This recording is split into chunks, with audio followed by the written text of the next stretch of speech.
What's up, guys? Welcome back to Viewer Castles. I am Frenzy, and today we're going to start out with Kurindi. I'm not sure if I've done Kurindi in the past, but he is Castle level 21. Jump into it on my archer.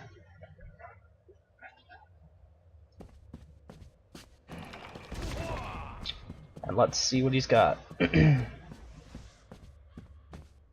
Alright, so good placement on this. Kind of puts me in like a pressured spot when I'm aggroing this group if I want to stand here.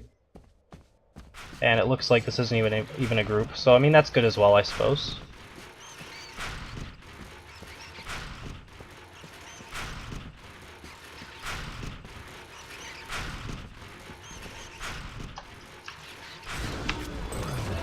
Does that work? That doesn't work. Don't do that at home, kids. Don't charge into a Mega Mutton. Your charge doesn't win. Let's just put that out there right now. Alright. But that's a good placement for this. It gives me an unreliable escape path, so I like that quite a bit. And if I do headshot him and I get hit by this, there's a pretty good chance where I'll get charged over and die. So I like that quite a bit. And then you have the Defendatron with the healer. I like that as well.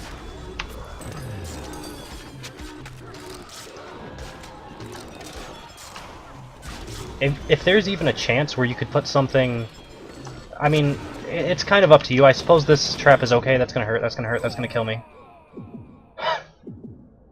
All right.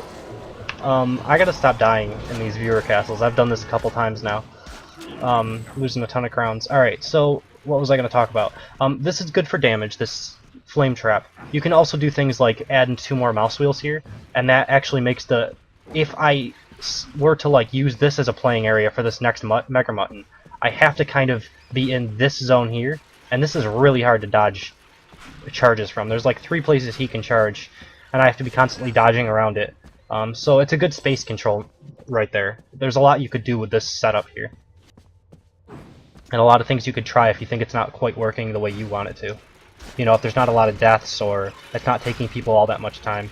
Alright, so that's another fake. It's a little more of an obvious one. Headshot down there to see if it pulls anything. It looks like it did. Alright, so you had one of these traps that a lot of people have been doing lately. It's obviously, it's a pretty obvious trap, but it's not bad. The Defendatron is a little bit weird because you have a Defendatron on a healer with units that aren't all that tanky to begin with. I would probably put something else in here, maybe an archer for added DPS or something. What do you actually throw to? Maybe that'll help me decide. A Jimbo. I don't know. I guess it's a time waster, but there's other good time wasters, right? Like I don't think even if I get thrown by this, I'm pretty sure I won't die until you get level 4 Jimbo, obviously, and then I'm gonna die almost 100% of the time because Jimbo is OP at that level. But yeah. The problem is these 2 groups don't really combine well enough to really put a lot of pressure on the hero. Unless they die to that initial swing, there's not really enough DPS there. I don't know what you could do to change that. You could make the pull a Scorpio instead of a Hungerbot. That might do it. It'll definitely add a lot more pressure. And if you could somehow fit, like, I don't know, a Scorpio plus a Defendatron and a healer, that's a lot better. I like that a lot better because it has a lot more sustained hit points, you know? Alright, another fake. This shouldn't be a fake? No. Alright, this one you have the Defendatron on a Hungerbot. 2 Hungerbots. So you basically really want me to get pulled into this room. That's the goal. Here, I'm thinking. This is fine. It's a decent time waster. What do I aggro if I do get pulled into this room? I'll aggro both. Okay, so a Jimbo and a Pete Poundmore. This isn't that bad. And a Bad Dog I like. And then you have the... oh, that hurt. The Jimbo being defended, which is also good, because he doesn't have all that many hit points. So, you know, that adds a little bit more time that Jimbo's alive. Yeah, it's a pretty good room.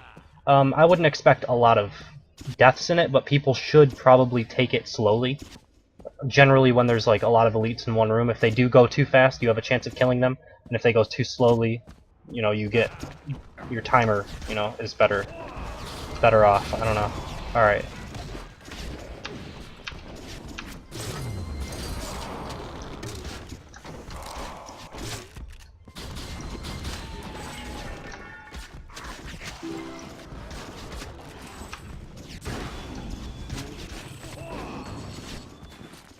Alright, so this room, Defendatron, I mean, Defendatrons in rooms like this, they're okay for time wasting, but it's not a time wasting room, right? I like to make my rooms very specific in the goals that I'm trying to do. A damage room, I want it to be almost all damage units, and I just want to set it up the best I can to sustain that damage for as long as I can. And I think that sort of idea is going to get a lot more popular when we're able to limit the amount of potions people are using, right? Because you want to do a ton of damage before they get their health globes. Whereas rooms like this, I mean not this one specifically, because you're keeping alive a Mega Mutton which has the chance of killing you, which is, you know, a lot better than just trash mobs like archers or something like that. But people don't really have the time to pick up health globes in the middle of a battle with like a 20 point group, right? They have to kill stuff first. So if you can keep everything damaging you with high DPS, then they're forced to use more potions in that circumstance. So I think that sort of thing is going to get more popular. Currently, it's kind of not really a big deal to mix your groups up because you want to just time waste, and people are going to chug potions through your high DPS groups anyway, unless you pull multiple groups where you can't, you know, chug 2 potions in the cooldown timer. And that's the only way you really can kill someone unless you have a fancy pull setup. Or Stairmasters, because those guys are crazy. So yeah, I don't mind it that much now, but I think that's going to change when the next patch comes out. So it's just something to keep in mind.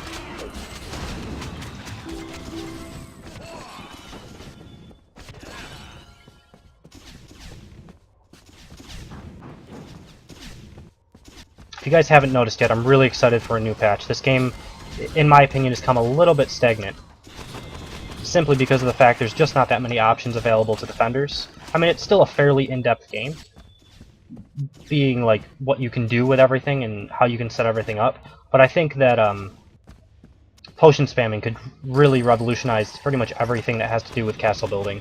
Because you can build castles a different way, basically. It adds a completely new way to build castles, where that is like big bursts of DPS before you get these health globes in order to make people use potions. And then towards the end of the castle, they're really struggling to get through rooms without dying. I'm hoping they do a good job on the balance of it. But they might not. So, yeah, overall it was a pretty good castle. Just those couple things that I said that you can think about changing up and trying out. But all in all, not too bad. So we will jump into number 2 in just a second. Alright, for number 2 we have Elliot, castle level 13. Jump into it on my knight. Like I say with a lot of the ones that are lower level, before you get, you know, level 4 Hunger Bots, before you get level 4 Cyclops, generally I just run through them pretty quickly and just make sure that everything is working and like your mob groups are kind of synergized with everything. So I mean, this is a very obvious trap. You know, you can see that you can notice I can see this trap on the floor from forever away. The problem is, like I said, you don't have level 4 Hunger Bots. So a lot of the time it's kind of a waste to even add these sort of traps into your castle, because they're not gonna hit anyone with a, you know, high success rate. You had a Zeke in with it. I don't mind the Zeke. I think something like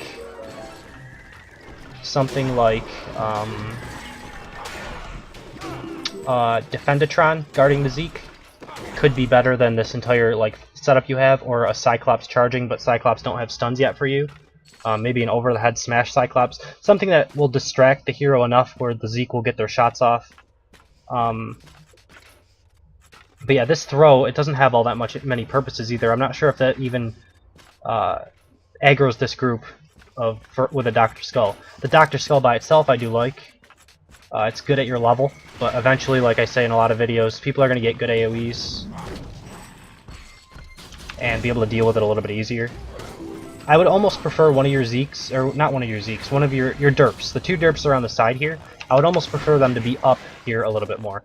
I'll talk about it in a second after I kill these archers.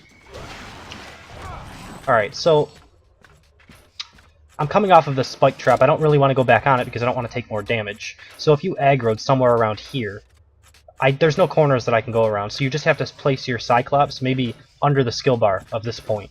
Right? People are going to come in and they're going to walk straight. If I don't see a Cyclops and a derp comes up here and I aggro this derp, there's a good chance that the Cyclops is going to stun me. You want to have the angles about the best you can running straight towards the hero while still being under the skill bar. And then your archers will just shoot their shots and everybody will hit. And you can smile as your castle, you know, damages heroes. Probably doesn't kill them, but there's only so much we can do. Same, not the same principle here. This one you actually aggro too early. So the last one I think you aggroed too late. This one you aggro too early. If there's any way that you can get your derps back a little bit farther without me being able to see what's back here, which is going to be difficult because you don't have all that much space to work with. A better trap might be better, you know, here than the Archer Cyclops combo. But if you could get it so that the aggro circle is after I've already crossed this, again, I don't have a reliable escape, right? So if I get hit by this or hit by the Cyclops, there's a good chance that the archers are going to hit me. Alright, moving on. Good placement on this. The problem is your spotter for this group is a little bit too far out in the open. I can hit him before I even stand on the trap. I don't think that's intended. It could be just because of the fact that you have the Scorpio here, which actually walks over and will pull you onto the spike trap, which does synergize pretty well. So I mean, I don't hate it. I don't hate the derp being there. I have a setup sort of like this with the two on the sides. My spotters are kind of like right here because you get on the spike trap, right? And then you aggro something, and what's going through the attacker's head and is like, oh, I just aggroed something. Do I want to run straight into this room, or do I want to back up to see what's going to come out of the room? A lot of people like to take things slowly in this game because it's kind of the proper way to play. But when you put them in difficult situations like that where they have to take extra damage to back up, a lot of people will run straight in. And then I have a Scorpio with an over-the-head slam Cyclops. Obviously not something you can do. I think the Defendatron is okay. Keep the Scorpio alive as long as possible. I think that's fine. This one, I think that your Cyclopses aren't really lined up properly. I would say remove one of the Cyclopses, add two spotters, Cyclops more in the middle here that's lined up with the hero, archers to the side of him, and I think that's a little bit better.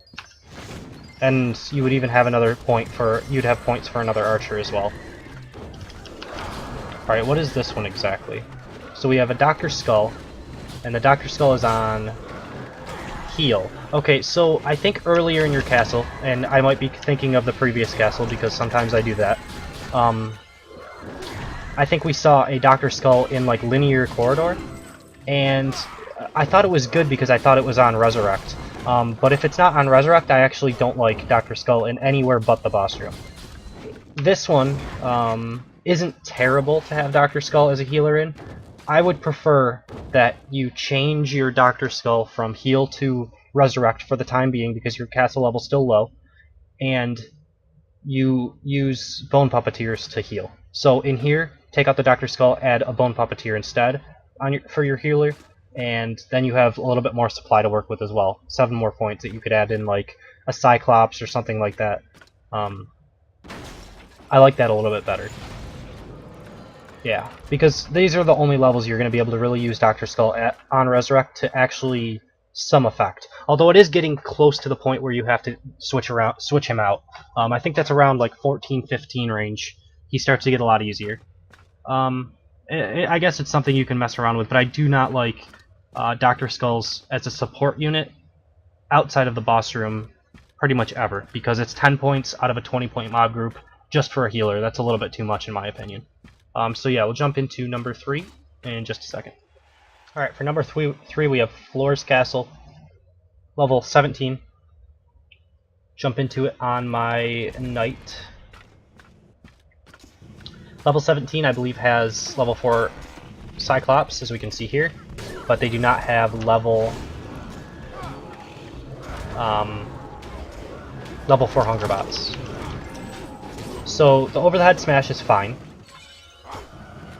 We'll see how you use it throughout. I'm not sure what the Bone Puppeteer was on, so hopefully I'll be able to see that later. I'm guessing Medic, which would be the correct thing in that group specifically. And then the Bad Dog to Enrage, which is good. I mean, the Bad Dog is... it's okay, I guess. I wouldn't say it's like amazing, because that specific attack is pretty slow to begin with. The over-the-head smash, so it doesn't raise its attack speed nearly as much as something that's already quick. I think. I guess I'm just taking that from other games. I actually don't know if that's the case. Okay, so this is good. I like this, and then that is amazing. And I might die. I better actually focus for a second here. The whole room is good though. It's set up almost the same as I have mine set up currently. And I love this room is probably not going to change for me for a while. The mobs may change, but I don't think this room is going to change because I really like it currently. Unless they screw something up in the next patch, which they're bound to do, right? So, alright, kill the healers, or one of the healers.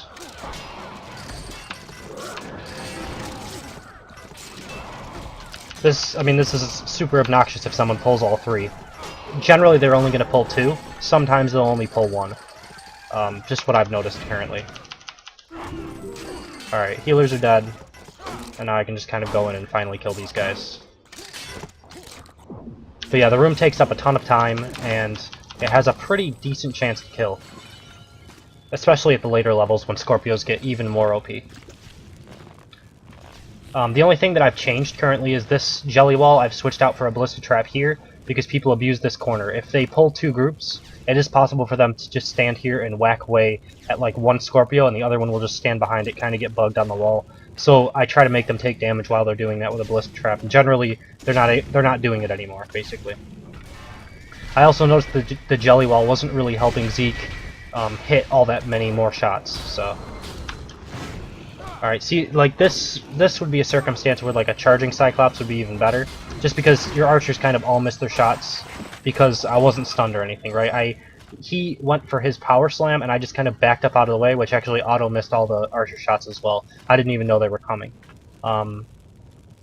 That's something good people will probably do, is when they see the Cyclops going for their over-the-head smash, they'll just kind of sidestep it. So it might auto-dodge. You might want to mess around with like the archer delay or something like that.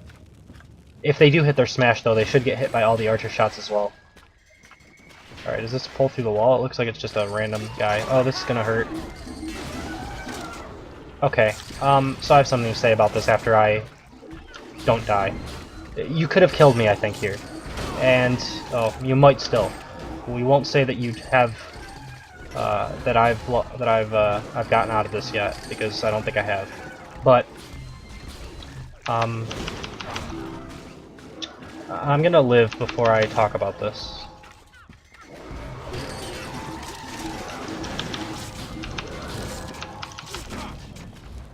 Because it's actually it's a pretty difficult group, even after you've lived through the initial part of it. Just because there's two pulls and then these eye bubbles are brutal for knights to deal with. And I'm actually not very good of a knight. I'm much better an archer than a knight. Alright, so I think I should be good.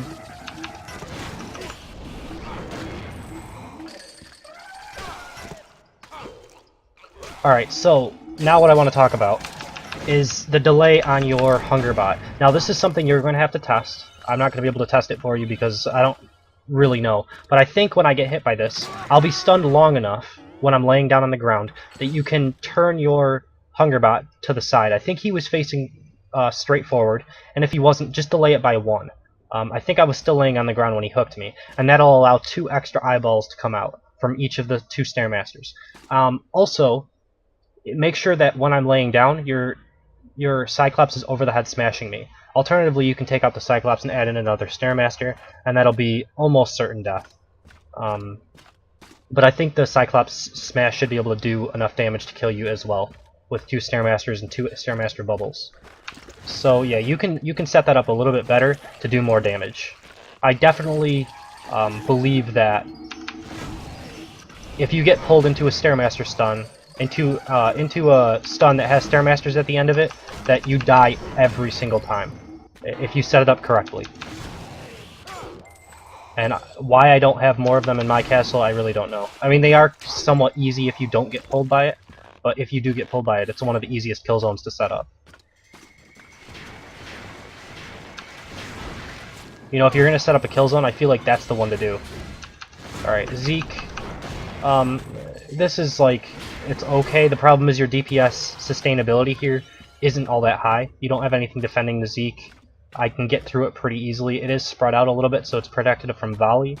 But all in all, archers are pretty weak at taking damage, so... You know, something you can think about is using a Defendatron on the Zeke, but it's okay, I guess.